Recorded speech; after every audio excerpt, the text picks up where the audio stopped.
আমাদের দেশে যেইভাবে নববর্ষ উদযাপন হয়েছে, মাননীয় শাসকবৃন্দ যদি জাতীয় মসজিদের খতিবকে জিজ্ঞেস করছেন যে মহতারাম হুজুর, কিভাবে নববর্ষ পালন করতে হয়, ইসলাম কি বলে, ইসলামের দৃষ্টিতে কিভাবে নববর্ষ উদযাপন হয়, আমাদেরকে একটু পরামর্শ দেন, আমাদেরকে একটু পরামর্শ দেন। আমরা রাসূলুল্লাহ সাল্লাল্লাহু আলাইহি সাল্লামের আদর্শে দেশ চালাতে চাই, আমাদেরকে একটু পরামর্শ দেন কিভাবে নববর্ষ উদযাপন করা হয়।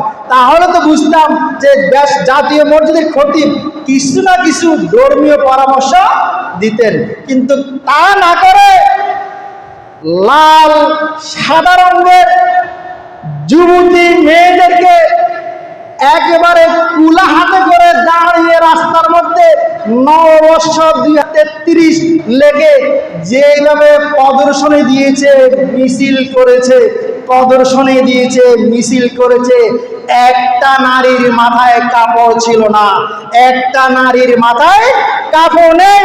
তারা কোনো বাপের মেয়ে, কোনো স্বামীর স্ত্রী, কোনো বাপের মেয়ে, কোনো স্বামীর স্ত্রী।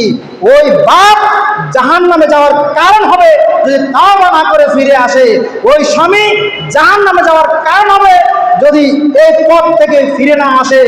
স্ত্রী প্রদর্শনের বস্তু নয়, স্ত্রী প্রদর্শনের বস্তু নয়, নারী প্রদর্শনের বস্তু নয়, আপনার কন্যা সন্তান প্রদর্শনের বস্তু নয়।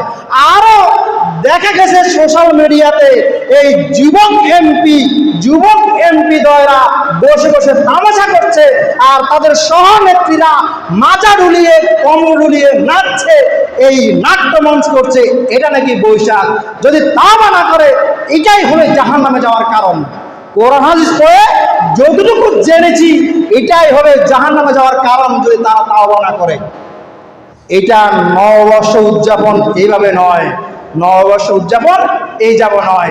আরে এক বছর শেষ হয়েছে, আল্লাহর শুকরিয়া আদায় করেন, ফজর পড়ে 2 রাকাত সালাত আদায় করেন, যে ফজর পড়ে 2 রাকাত সালাত আদায় করেন, কোরআন তেলাওয়াত করেন, আপনি শুকরিয়া আদায় করেন আল্লাহর কাছে।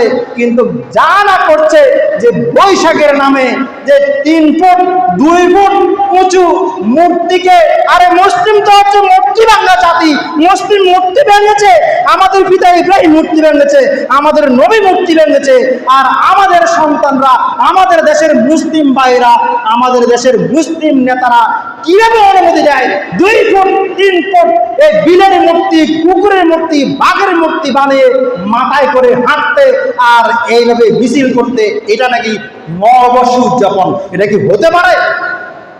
হিসাব দেওয়া লাগবে না? এটা কি নববর্ষ উদযাপন কি এইভাবে করবে? আমরা কি মুসলিম নই? ওই মেয়েগুলি কি মুসলিম পিতার সন্তান নয়? মুসলিম স্বামীর স্ত্রী নয়? ওরা কারা? কোনো বাপের সন্তান তো।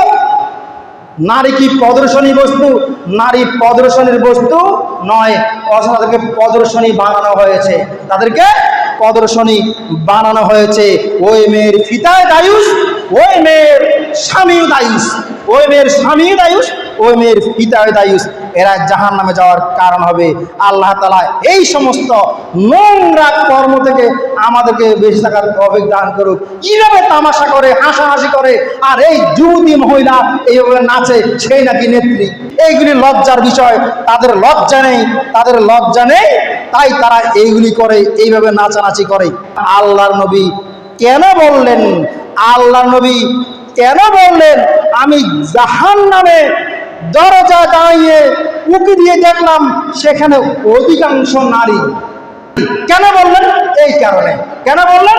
এই কারণে। ওই যে নেতা বসে আছে আর নেতা হাঁটছে, নেত্রী নাচছে, এই কারণে।